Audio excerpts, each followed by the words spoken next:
దేవాలయానికి ఎవరు రాకూడదు. ఈ దేవాలయానికి ఎందుకంత ప్రాముఖ్యత? ఈ దేవాలయం మీద సైద్ధాంతపరంగా మనం నమ్మకం మీద దెబ్బ కొడితే రావడం తగ్గించేస్తారు, ప్రసాదానికి ఉన్న విలువ తగ్గిస్తే తినడానికి భయపడతారు అనే కుట్రతో జరిగినటువంటి కార్యక్రమం ఇది.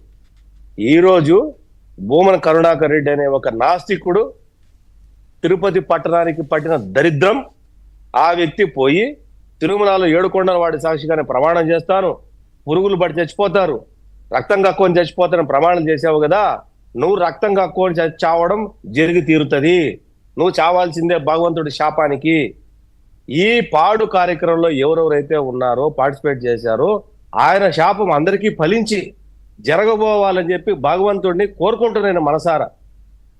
ఇది ఒక్క ఇన్సిడెంట్ కాదు, ఇది వెంకటకృష్ణ గారు, ఇట్స్ నాట్ ఇన్సిడెంట్. ఇది ఒక్క హిందూ మతం మీద జరిగినటువంటి దాడిది, హిందూ మతం మీద జరిగిన దాడిది. నిన్న పవన్ కళ్యాణ్ గారు ఒక మాట చెప్పారు, ఒక చర్చికో ఒక మసీదులో జరుగుంటే రావణ కాష్టం అయిపోయింది ఈ పాటికి భారతదేశం. రావణ కాష్టం. ప్రపంచంలో మిగతా దేశాల్లో ఉన్నటువంటి ముస్లిం క్రిస్టియన్ దేశాలు దేశ అధ్యక్షులు కూడా స్టేట్మెంట్లు ఇచ్చేసి ఉంటారు.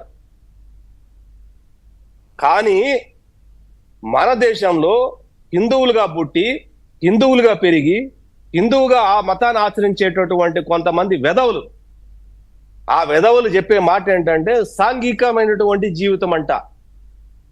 వాళ్ళ పిండం, వాళ్ళ శార్థం సాంఘికమైనటువంటి జీవితం.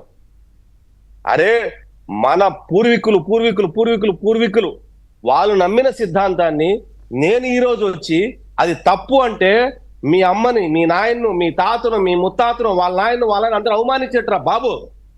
ఈరోజు మీరు ఒక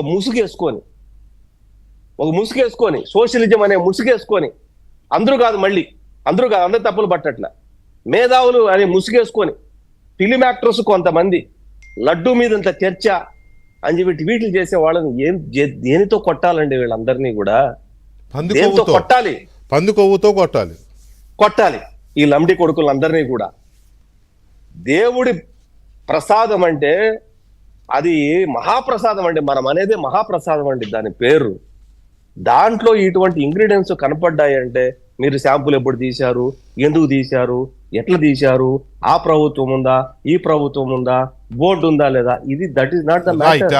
ఒక్క నిమిషం సార్, అది కాదు ప్రశ్న. కానీ సార్ దేవుడి విషయం కదా, తిరుపతి వాసులు. అయితే ఈ రోజు ఎంక్వైరీ కాల్ఫర్ చేస్తే ఈ కాదు ఎంక్వైరీ, నేను సుప్రీంకోర్టుకు పోతానన్నావు. ఓకే, సుప్రీంకోర్టుకి వెళ్ళు, నీకు ఆ ఫ్రీడమ్ ఉంది. సుప్రీంకోర్టే ఒకవేళ ఇప్పుడు ఎట్లాగా నోటీస్ ఇస్తుంది, ఒకవేళ టెక్నికల్ ఫైల్ అయితే. మరి టీటీడీ వాళ్ళు ప్రైమాఫేసి రిపోర్ట్ సబ్మిట్ చేయాలి కదా. ప్రైమాఫేసి సబ్మిట్ చేసి నిజంగా గనక ఉంది అనుకుంటే సిబిఐ వాళ్ళు దీని మీద రిపోర్ట్ ఫైల్ చేయమని సిబిఐని అడిగితే నీ పరిస్థితి ఏంట్రా వెదవల్లారా? నీ పరిస్థితి ఏంటి? అంటే టీటీడీ బోర్డు అంత గుడ్డిగా ఇటువంటి కార్యక్రమం చేసింది అనుకుంటున్నారా? ఎటువంటి ప్రైమాఫేసి లేకుండా, ఎటువంటి సమాచారం లేకుండా ఇందులో రిపోర్ట్ ఇచ్చినటువంటి ఎన్డీడీబీకి కూడా వాళ్ళు కూడా దీన్ని ప్రూవ్ చేయాలిగా. అసలు అది కాదండి, అది కాదు సింపుల్ లాజిక్. వీళ్ళకి అంటే తెలిసి మాట్లాడుతున్నారో తెలియక మాట్లాడుతున్నారో, ఇది బయటకు వచ్చింది, భక్తులు ప్రజలు అల్లరల్లర చేస్తున్నారు జగన్ రెడ్డిని, ఆయన ప్రధానమంత్రి గారికి ఆయన లేఖ రాశాడు. కానీ మరి ఇంత పెద్ద ఇష్యూ బయటకు వచ్చింది, బీజేపీ అంటేనే కాస్త హిందుత్వ నినాదము, చంద్రబాబు నాయుడు గారు ప్రధానమంత్రి గారి దృష్టికి తీసుకెళ్లకుండా దీన్ని బయట పెడతాడా? ఇంపాసిబుల్. ఎన్డీఏ ప్రభుత్వం వాళ్ళు